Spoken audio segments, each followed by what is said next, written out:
Hello, welcome to this incredibly exciting Square-based show with your host, Rubber Val, as we look at the Dawn of the Jade Dragon. That's wrong.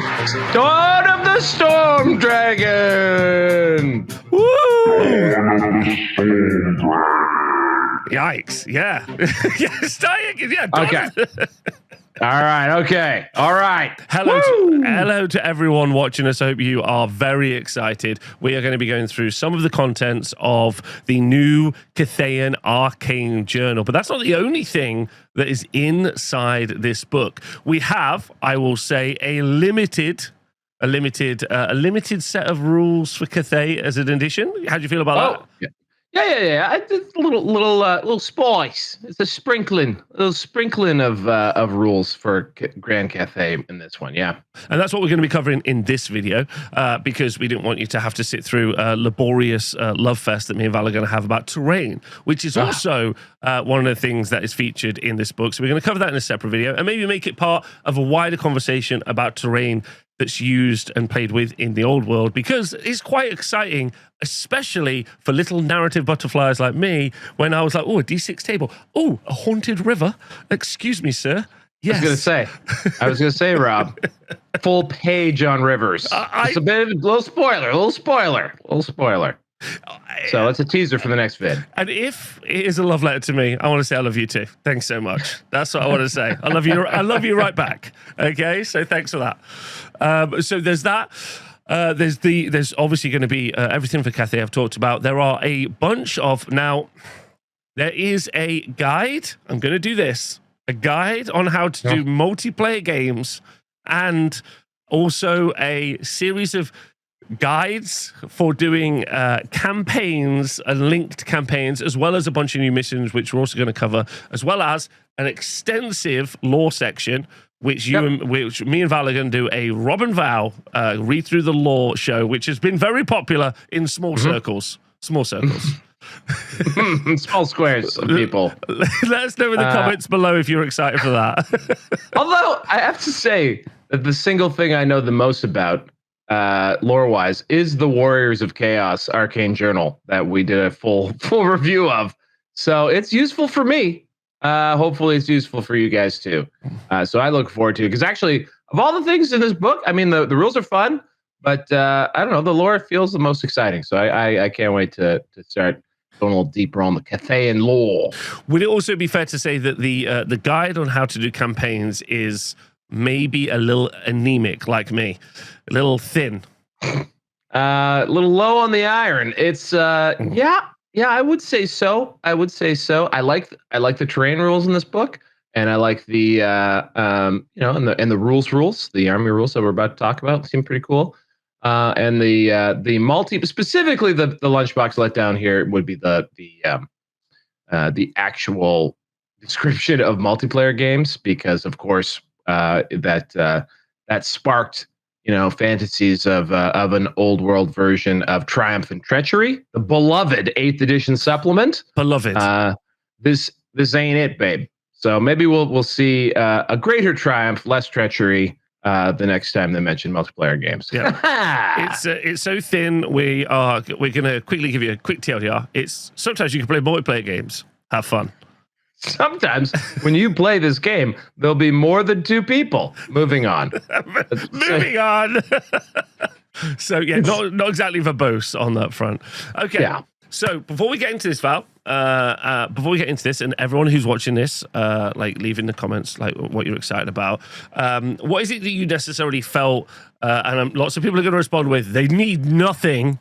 But what is it exactly you felt that Cathay needed, or do you really feel like this is just like a narrative, not narrative, but like a representation of the narrative that is this Cathayan fleet? Like, did you think they needed anything? How do you feel about it? So I think, for those who are just tuning in, Cathay, brand new army, first army since 2002. Think. Wow. Whenever the ogres came out. Mm-hmm. Same year as Serenity or Firefly was released, whichever one. Serenity. Yeah, that's it. Firefly. That's wild. Yeah.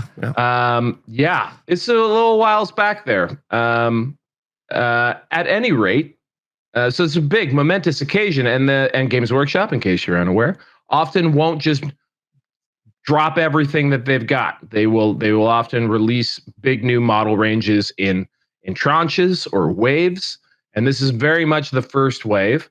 And one thing that was missing, or glaringly, were things like missile troops.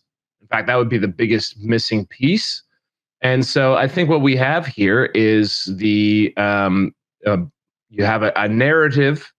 So they needed a narrative reason to get Cathay into the theater, into the old world, and they also mechanically have rounded the army out by making this army of infamy focused on Imperial or Empire of Man co-conspirators, allies, mercenaries are actually how they can be taken.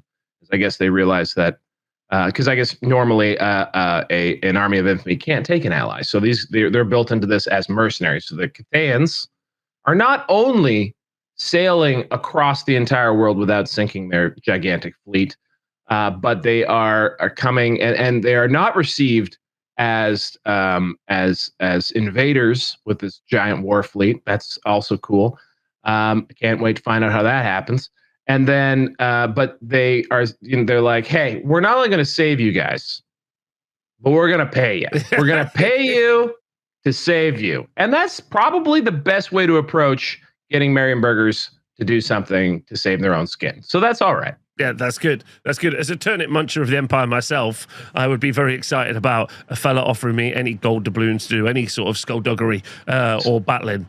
Straight cash. Straight cash. And as we mentioned, entire junk filled to the brim with cabbages. But that's in the lore review coming next week. Right. So we get to look at the Army of Infamy composition list. If you've never looked at these things before, an Army of Infamy is different to the core army in that it has different army compositions and different army special rules. So very simple. Obviously, up in characters, which you can have up to 50% of, Miao Ying is available, which makes sense as she's literally part of the story. One Shugengan Lord and Lord or Lord Magistrate per 1,000 points. Okay. And then multiple Shugungans, Gate Masters, Gatekeepers, and Strategists. Which is all of the characters. Yep, except the only difference here between this and the Grand Cathay the Grand Army of Grand Cathay is that instead of it being a Cathayan dragon leading the way, it's Miao Ying specifically. So she's the only dragon allowed on this boat. That makes sense. Core, exactly the same. As exactly the same. You got Jade Warriors, up to 1 unit of Jade Lancers per 1,000 points may be taken as a core choice. I believe that is the same. So some copy and pasting available here. And then for special, up to 50% of your army's points may be spent on Jade Lancers, up to 3 more machines taken from the 2 available, the Fire Rain rocket batteries or the Cathayan Grand Canyon. Cannon, sorry. And then Cathayan Canyon in the terrain review later. Yes, Canyon later. And then rare 25% Sky Lanterns and Cathayan Sentinels. This was some speculation because they were all getting on ships. Some of the speculation may have been that Cathayan Sentinels weren't going to be allowed to join the party, but we failed to understand how big these boats were. Also, or how light hashtag I do channel square boats. Or how light the Sentinels are. Maybe terracotta is a light. Maybe they dragged them along. It's maybe true. they float in the water and they just strapped a rope to them and pulled them. Or maybe they just does the Iron Giant just walk through the ocean? Yeah. Oh no, or like Sentinels and X-Men. There is something. There's a giant robot that just sort of walks along the ocean. I think it's the Iron Giant or BFG. Oh, whoa. You know what? Whoa. It's the death of Superman. This is what I don't know if those other things also walked along the floor of the ocean. But when they killed Superman in the comic books many decades ago, when he's coming back to life, he's in this armored suit, and he walks across the ocean. And they always at the end of all of the comic books, as he's coming back, there would just be this thing marching across the ocean. Sorry, that was an aside. I apologize. Let's go back. So for Mercenaries, am I right in thinking this is exactly the same as the normal army? Well, we're pulling that up real quick here in the control room because I am also curious to know, is this the exact same thing? I assume that the mercenary percentage is a little bit higher at 33%, a third of the army. It is, and I'll go through that as you look it up. Up to 33% of your army's points value may be spent on mercenaries drawn from the Empire of Man army lists in the Force of Fantasy. You can have up to one captain of the Empire, Master Mage, Priest of Sigmar, or Priest of Ulrich per 1,000 points. You can have state troops, state missile troops, free company militia, and Empire archers, and you can have one unit of pistoliers or outriders per 1,000 points. And of course, you obviously gain access to being able to have a BSB, who's a gatekeeper, for an additional 25 points. And you can still use any models that have options to purchase magic items, may use common or Empire of Grand Cathay magic items, as well as the additional ones we're about to find inside this book. Okay. So is this the same? It is actually subtly different. So the subtle differences would be that you cannot bring your 0-1 Sky Lantern as a special choice or Sentinel as a special choice, depending on who your characters are. So that was one feature of the Grand Army. So you could squeeze us like those guys in the special. If, for example, if your Lord Magistrate or Strategist is your general, a Sky Lantern could be a special choice. So you don't have those two things. And that rounds up the differences. Of course, mercenaries, 20% in the Grand Army, 33% in this army. Nice round number. So those would be your major differences. Okay, well, that's fantastic. Okay, so let's go and look at what the army special rules are. The Jade Fleet special rules. Do you want to take us through the first one, my friend? Would love to. Cathayan black powder, the first time any unit in a Jade Fleet army that is armed with a handgun, a pistol, a brace of pistols, a repeater handgun, or a repeater pistol shoots, the range of that weapon is increased by 3 inches. Okay. All right. The musket balls are jumping out of that barrel. Pretty cool. Okay, that's fun. That's a very limited change, but a change. So nice. It's a change. Yeah. The mercenary handgun drill, however, once per game, each unit or detachment of state missile troops or in a Jade Fleet army can fire 1 additional rank. Well, that's familiar. Yes. Yes. Okay. Oh, that's the whole rule. Yeah. No, that is the whole rule. That's the known rule. Okay. Once per game again, but that's fine. Not mad about it. But it's once per game each unit. Once per game, each unit or detachment of state missile troops in a Jade Fleet army can fire 1 additional rank. Yeah, that's cool. So it's not like you have to. It's not like this is the turn I shoot double. No. It's each unit choose once. Is how I would read that, which seems fine. Good, especially if you want to bring these in. Again, this is, you already have your Cathayan army. This is if you like, so looking for more rules for Cathayans would be a bit silly. So having bonuses to the mercenaries that you're bringing in, which is the point of the story, makes a lot of sense. Well, that's interesting that you mentioned bonuses for Cathayans would be a little too much. Oh, brings us to unity and harmony. Okay. Any unit of Jade Warriors or Jade Lancers within 3 inches of a friendly mercenary unit may reroll to hit rolls of 1 during the combat phase. Well, that's pretty great. I'm not mad at that. It's kind of neat. So yeah, so that means that the mercenaries are buffing the main force.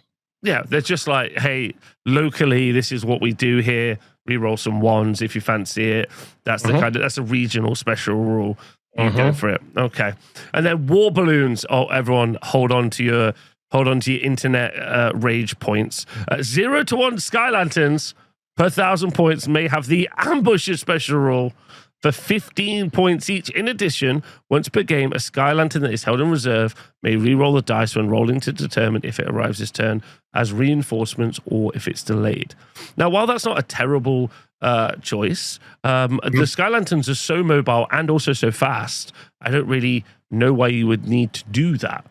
Also devastating and killy and long ranged. So, and have scouts already too. So yeah, I'm not sure necessarily why you would want to have your giant gunboat floating around be an ambush, but I guess if you love, who doesn't love the idea of just sneaking on the table at some point? with a Sky Lantern. So I mean, it's a fun thing. Another rule for the war balloons. So overall, what do you think of this this additional set of rules for the Cathayan army? Well, I like that they give at least. Well, I guess there's 3 rules that encourage you to bring some mercenaries from Empire to underscore the flavor that's being offered here. So really, I guess because substantially it's the same as the Grand Army. You're not going to get the Grand Army special rules, though, right? The Grand Army has no such special rules. So it's worth clarifying. Obviously, you'll still get the faction special rules, right? Yeah, so like elemental winds, where you're rolling or flipping your yin and yang thing when you're talking about. I don't know why I think of it as a coin flip. Well, the bonuses for being near other casters, all that stuff. That's still effective for this army. You're just not getting the shifting things from rare to special, and of course, if there's ever another dragon, they can't join. This is just a Miao Ying enterprise. Miao Ying only. Okay. All right. So should we take a look at these magic items? Let us know in the comments below how you feel about the narrative additional rules for making this army feel like an expeditionary force. Also, obviously, if you've got Miao Ying in the army, worth noting, you can obviously pick a unit of Jade Lancers and a unit of warriors that are going to get +1 weapon skill. So +1 weapon skill, also re-rolling wands. Pretty spicy. Yeah, that's pretty cool. And then, like, just actually, if we could, like, if we look at the, I wouldn't mind just having a quick look at those mercenaries that you are allowed to bring. So hero level only, I guess, with these guys. You can get Priest of Ulrich, which is kind of neat. And then note the mercenary units within a Jade Fleet are not subject to the misbehaving mercenaries rule. So does that mean characters can join up with? Are they able to join up with actual Cathayan units? Like, can we put a Empire hero into a Cathayan unit? I'd have to look it up. After much deep diving and thorough research, you can indeed put your mercenary characters inside other units you wouldn't think. So, for instance, Master Mages, which obviously stands out the most, can go inside a unit of Jade Warriors, as an example, or a Master Mage on a horse inside a unit of Jade Lancers. Yeah, I mean that's pretty interesting because as we noted previously, there's no foot option or even cavalry option for casters in Grand Cathay, because the Shigengan Lord is locked to his Longma. You know what I mean? Mm-hmm. And also, just give some insight. The thing that we're basing this on is in the Mercenaries rule, which is I think it's a literal special rule. It says specifically, mercenaries cannot be joined by characters drawn from another army list. And this, I think, Rob, I might be wrong, is the first time where we've had mercenary characters. So, like a lot of times in Old World, there's these funny situations where it doesn't work one way, but it does work on the inverse. And I don't know if that's intentional or not, but this definitely would say that a mercenary character could join a Cathayan army. So, like, all of those mercenary character Empire options, including, I don't know if it's good, but like an idea that immediately pops in my head is that Priest of Ulrich, like just a wild person who just loves Ulrich and stuff, can give damage 2 in combat. Pretty cool. With his prayers. If the Priest of Sigmar had anything good, I would suggest that. Even a Captain of the Empire with like Hold the Line might be fun. So yeah, there's a lot of interesting things that you can do with the characters. And then I guess just for flavor, you get the access to state missile troops, Empire archers, which are skirmishing and scouting, really handy sort of on the board pieces. And then my homies, the Outriders and Pistoliers, that I guess are still just as impetuous as they've always been. But anyway. Absolutely. So yeah, very interesting that we covered that, because the ability to go back and put characters in, and as we said with the Master Mage, it gives you access to new spell laws for Cathay, which previously you wouldn't have had access to. So I think it's Necromancy, Demonology, and Dark Magic. Demonology Yeah, Demonology particularly has got a lot of really great buffing spells in it. And also the pick up and fly thing. I love Demonology and a fantastic magic missile. This is of course a little bit limited because the Master Mage is your level 2 wizard. There are some options that you can get in Empire to give a bonus to cast on magic missiles. They have that cool one that lets them cast the same thing twice. So you can get a little extra mileage out of your level 1 or 2 wizard. And of course, because of the changes to magic, they're not just blank. They're not just flat out useless. So once upon a time, this would have been like, oh, who cares? You can bring a Master Mage. Nowadays, though, that might add a little spice. They have magic resistance 1 built right into them. That's great. That's great for Jade Warriors that are just holding objectives because they're already great for doing that anyway. But anything that can reduce down. So yeah, fantastic. And re-rolling once. Just because they'd be within, what was it? They have 3 to be within inches. 3 inches. So yeah, so adding mercenary Empire characters might become sort of an interesting thing to buff your Cathay and give you access to things that you otherwise wouldn't have. And there's also no reason why, from a modeling perspective, you couldn't, rather than you couldn't model these guys as Cathayans. So if you don't like the idea of like having a bunch of Marienburgers mixed in with your cool Cathayan army, well, now you have a way to build some Cathayan crossbowmen, and you can just run them as Empire State missiles. So a lot of good ways. Again, this is a sneaky way, I think, to round the army out, and that's pretty cool. On the other side of that, though, it's a great opportunity to one of the things I really like is when you build the classic Fire Mage kit. He's got a name. He's your Fire Mage in your Empire army, but now he can be seconded to another army. That's fun. And that's identifiable as well. And also a little bit of he ends up miscasting and blowing up his own Cathayan allies. You can be like, oh, has he been taken over by Tzeentch? You got a lot of storytelling that's available to you there. All right. And just one shout out, Rob, because I know this is Square Based, and I know you're a big fan of the peasantry. We got free company militia here, so if you wanted your Cathayan peasants, the guys in from the paddy fields, well, now you can have a big brick of free company. We'll love that. All right, let's go look at the magic items. Let's do it. Let's go start with Val's favorite. You always get to do the most expensive one. It's your favorite, so let's go. The S word of reason. The great blade is sometimes wielded by Wan Bo when his duties require him to enforce the celestial dragon's will upon the unruly. Ooh, maybe suggesting it's not always used against enemies. Again, Cathay, secretly evil. You heard it here many times. The sword of reason, is strength +2, AP -2, killing blow, magical attacks, requires 2 hands. The wielder of the Sword of Reason strikes a killing blow if they roll a natural 5 or 6 when making a roll to wound, rather than the usual 6. Okay, nice. Strength +2, love it. AP -2, great. Killing blow, great. Requires 2 hands. Listen, sometimes that'll work, sometimes it won't work. That's just how it works. 65 points, all in, not too terrible. Yeah, we'll see some other items later on that would definitely make, requiring 2 hands, not being able to use a shield, less of a big deal. But at 65 points, you're always going to be thinking about that ogre blade at 75 points. And is that as good? Not as good. But anyway, yeah, fun little item there. But now you can have both, one and the other. The brazen blade is 50 points, and it was crafted in the forges of Nangao. This unusual weapon carves deep wounds that no magic can heal, and it is a strength +1 weapon with only AP 1. It's got magical attacks, but it is multiple wounds too. And important to note, enemy models are not permitted a ward or regeneration save against an attack made with this weapon. And if the wielder rolls a natural 6 or making a to wound roll, oh, that's disappointing.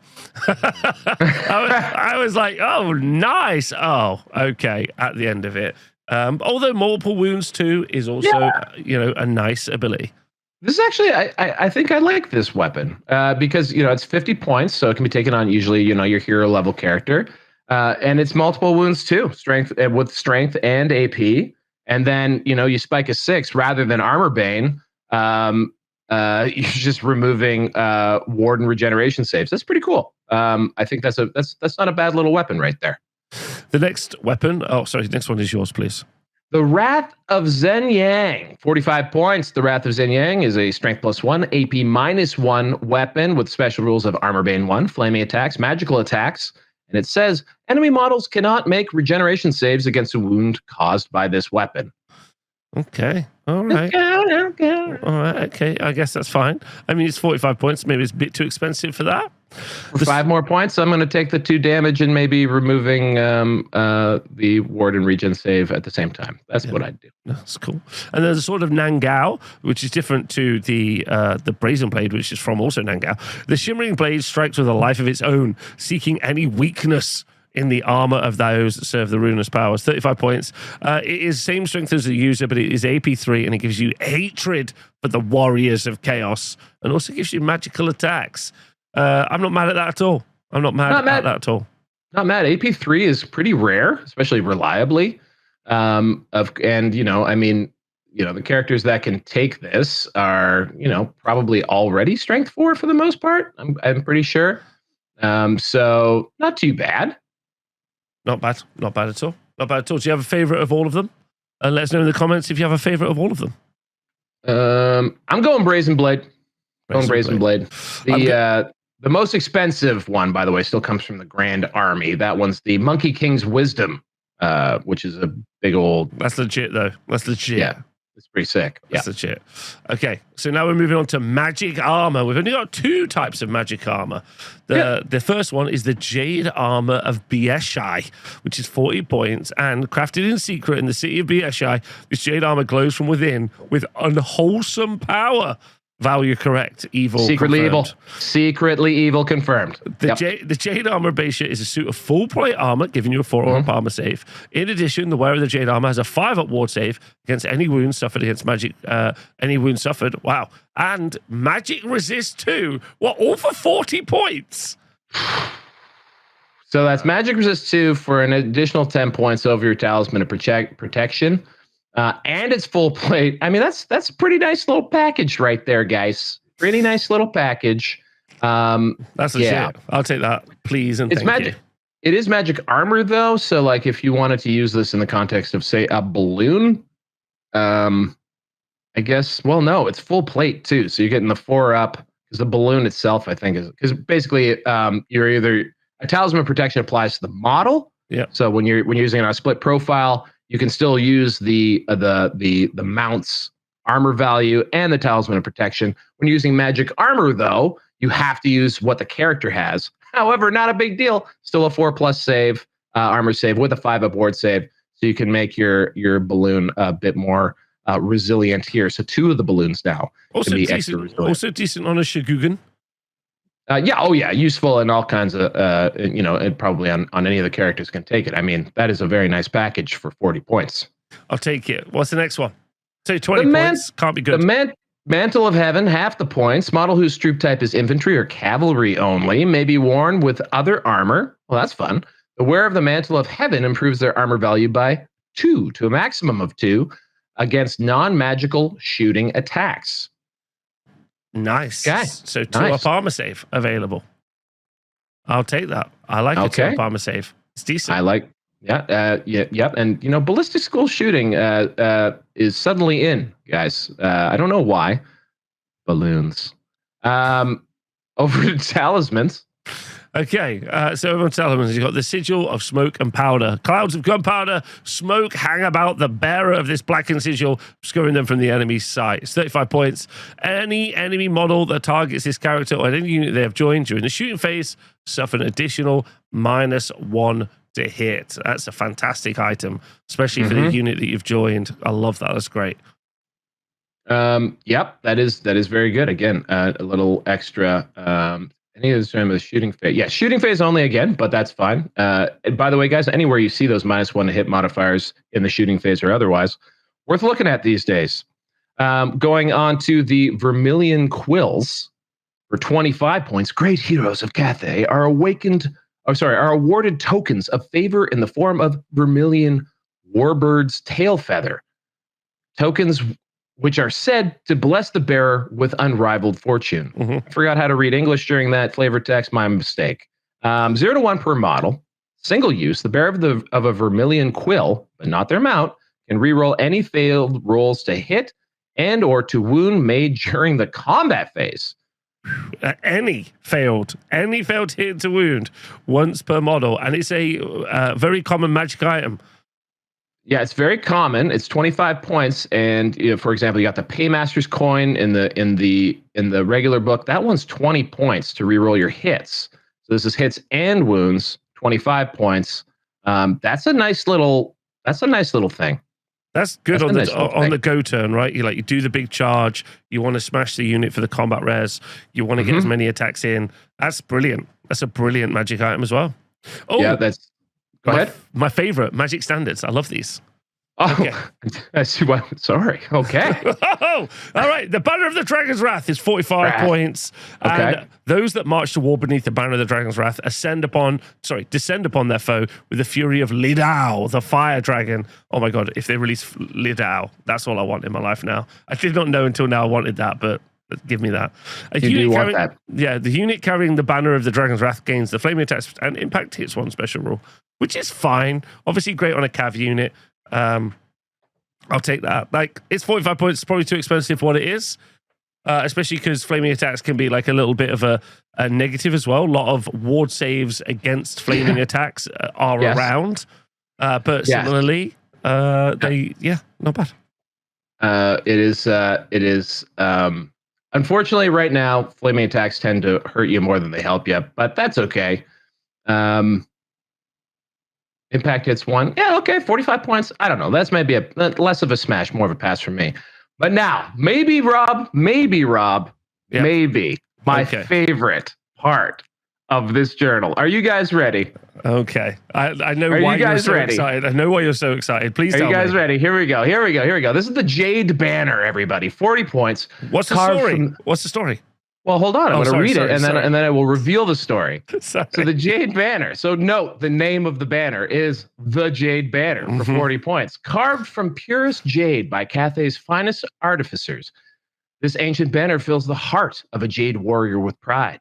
When calculating its combat result, a unit carrying the Grand Banner of Superiority may claim an additional bonus of +2 combat result points. Those aren't the same name. It's not the same name. Geez, where have we seen the Grand Banner?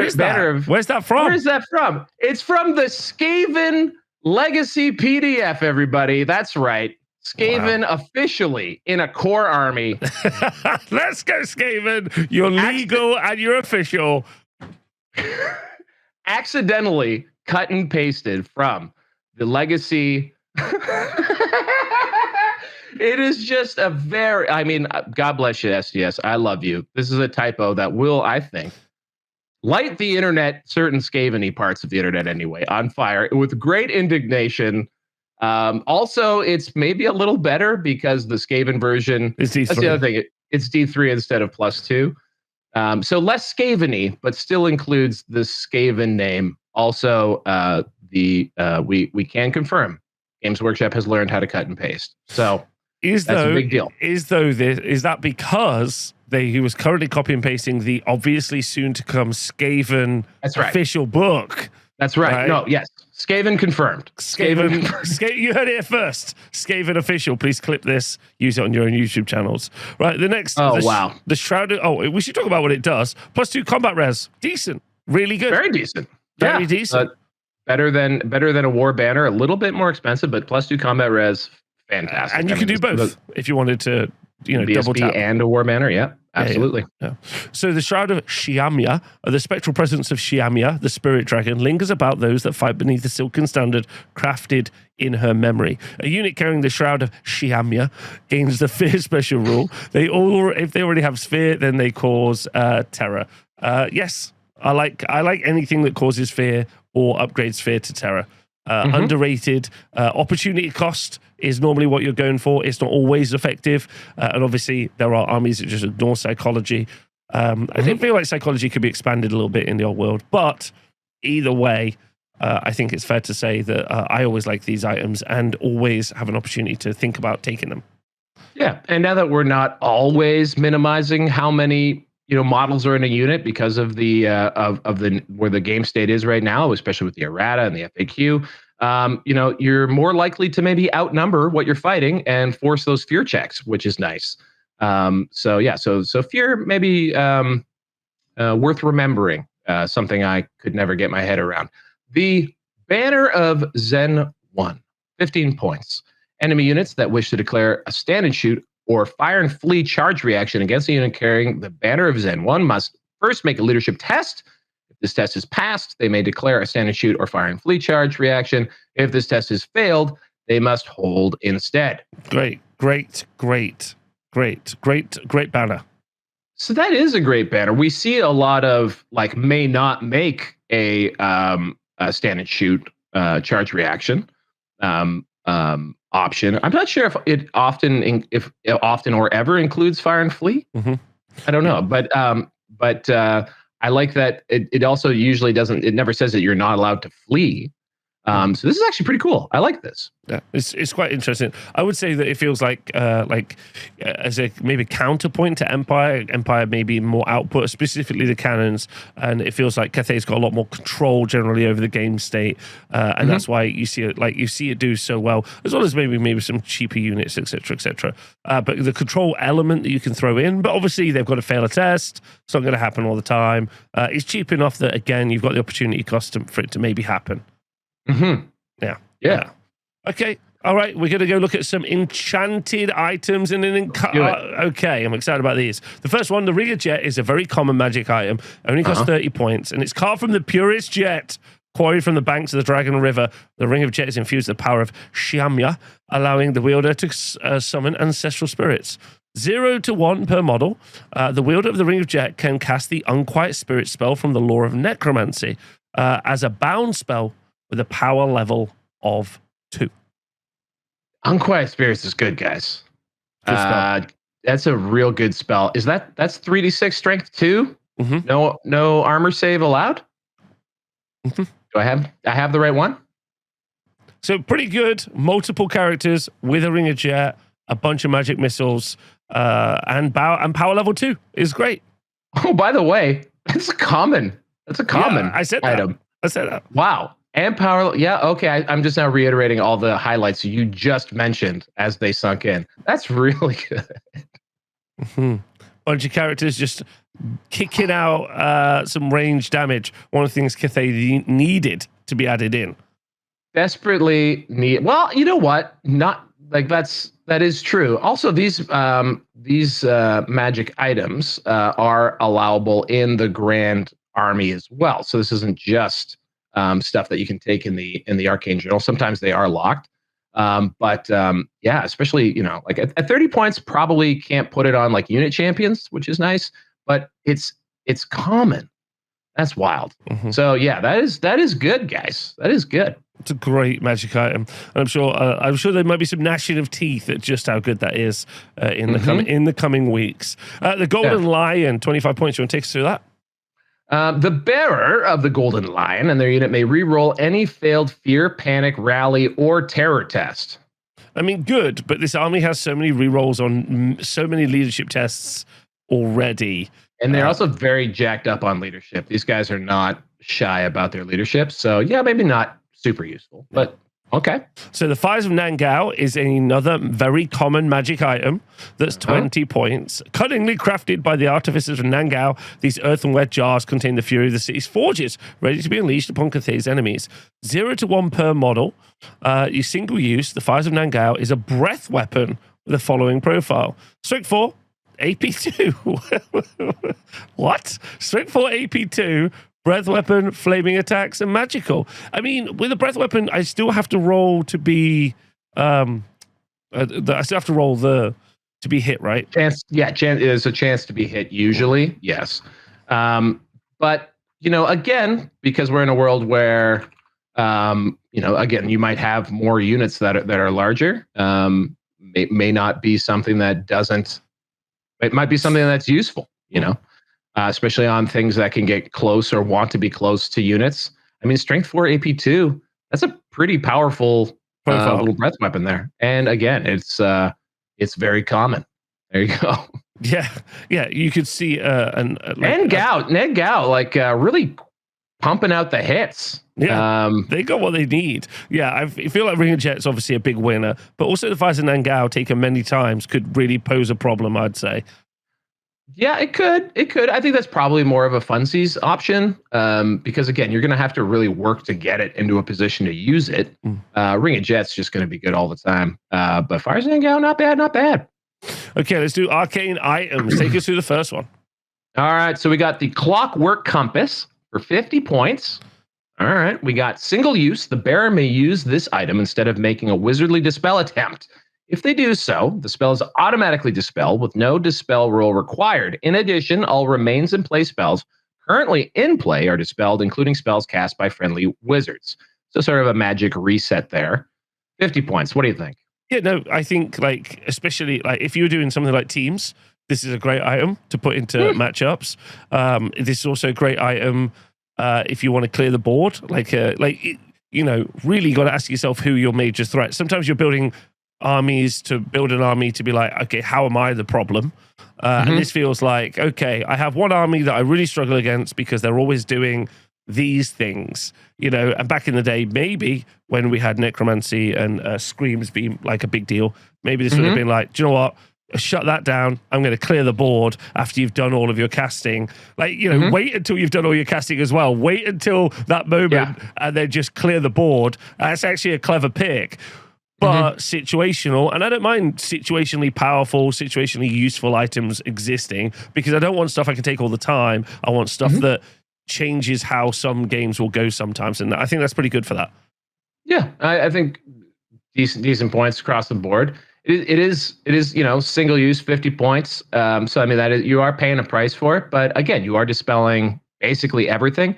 Also, something that's kind of underrated in 1.5 here, the edition we find ourselves in, is that like remains in play, especially ones that are cast at a high value, hard to get rid of. Way stickier than they used to be. Even though you only have to be in range of, say, a vortex instead of the caster to dispel it. It's just a lot of them have sort of that 9, 10 casting levels, so they are genuinely tough to get rid of. So this might be something that is useful, but I think probably at 50 points, especially on Shigengan Lords, who are the only ones who can take this, you're probably using that point allocation somewhere else. But anyway, cool. So next up, we have a very common item, the Seal of Jingpo, which is 25 points. The bearer of the Seal of Jingpo has studied the elemental winds for decades, mastering the winds. This is 0 to 1 per model. And if you wish, the bearer of the Seal of Jingpo may discard 2 of their randomly generated spells rather than the usual 1, and instead select 2 signature spells from the Law of Yang or the Law of Yin, determined by which of those 2 special rules they have.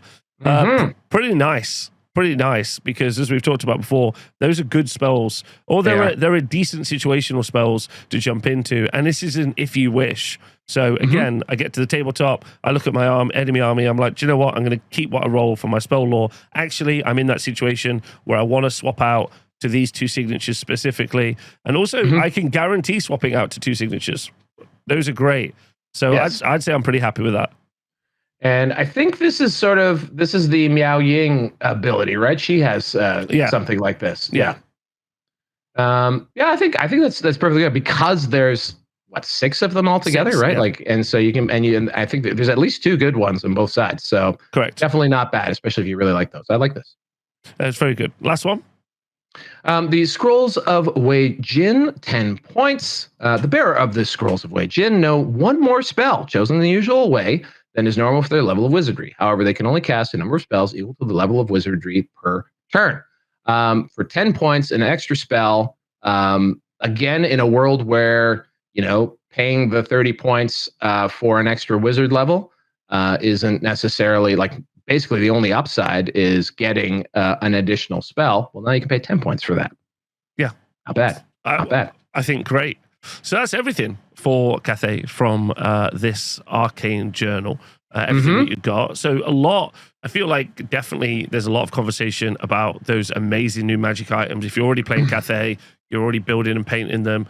You've added a bunch of very powerful items that you can bring in, but also a real conversation about being able to mix and match those Empire units, characters, and maybe also changing the shape of the army as well. I like the idea of making them more fighty, especially under Miao Ying with their plus weapon skill reroll 1. So that feels very nice. That feels like an immediate upgrade to a strong 1.5 build.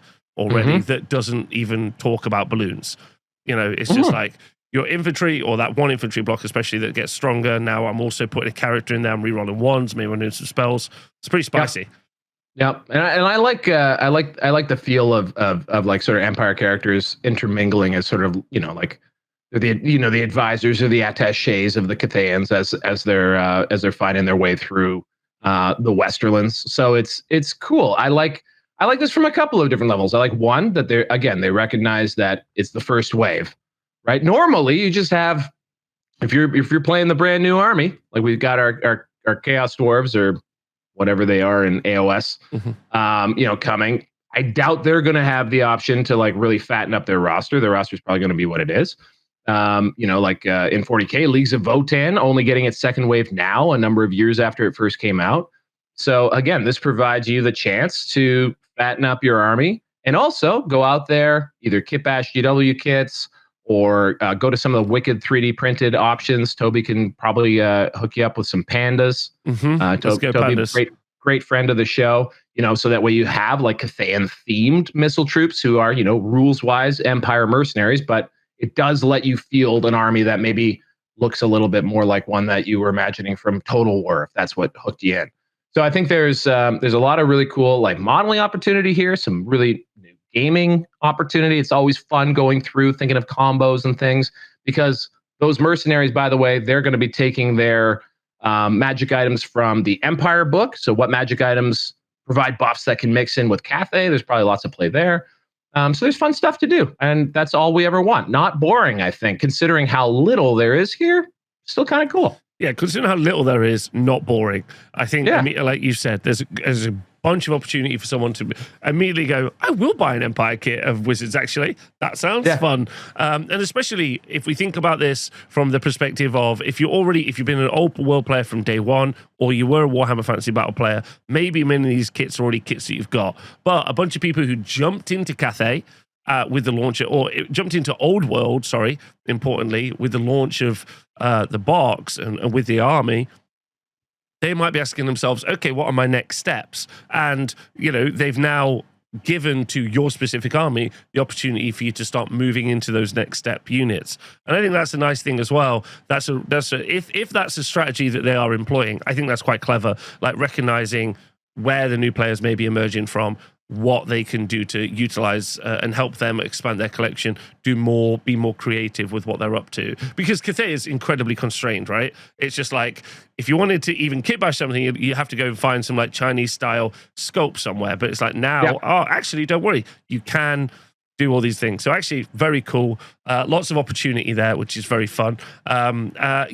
Good. And there's still more in the book for us to cover, which we will be covering in separate videos. But let us know what you think in the comments below. Let us know what your power picks are. Let us know if there's any combos that we've missed, which are very cool, because I know lots of people read through the comments and they leave lots of thoughts. So that'll be really fun to do. Yes. Now we can look. I was just going to say, by the way, all the folks out there, our last video, which was our speculation video on this, still worth watching for the memes, and the comments on that were absolutely first rate, I have to say, from our last video. Well worth a read through. A lot of great ideas for our upcoming Men of War channel. Men of War? Men of War. Men of War was excellent. Men of War was excellent. Men of War was excellent. I think that's my pick. Like, if you want to go with Men of War, I'm in on Men of War. Okay. Very bast. Very bast. Oh my God. What? I didn't even put that together. Nautical. It's bass. Men of War, nautical themed fishing.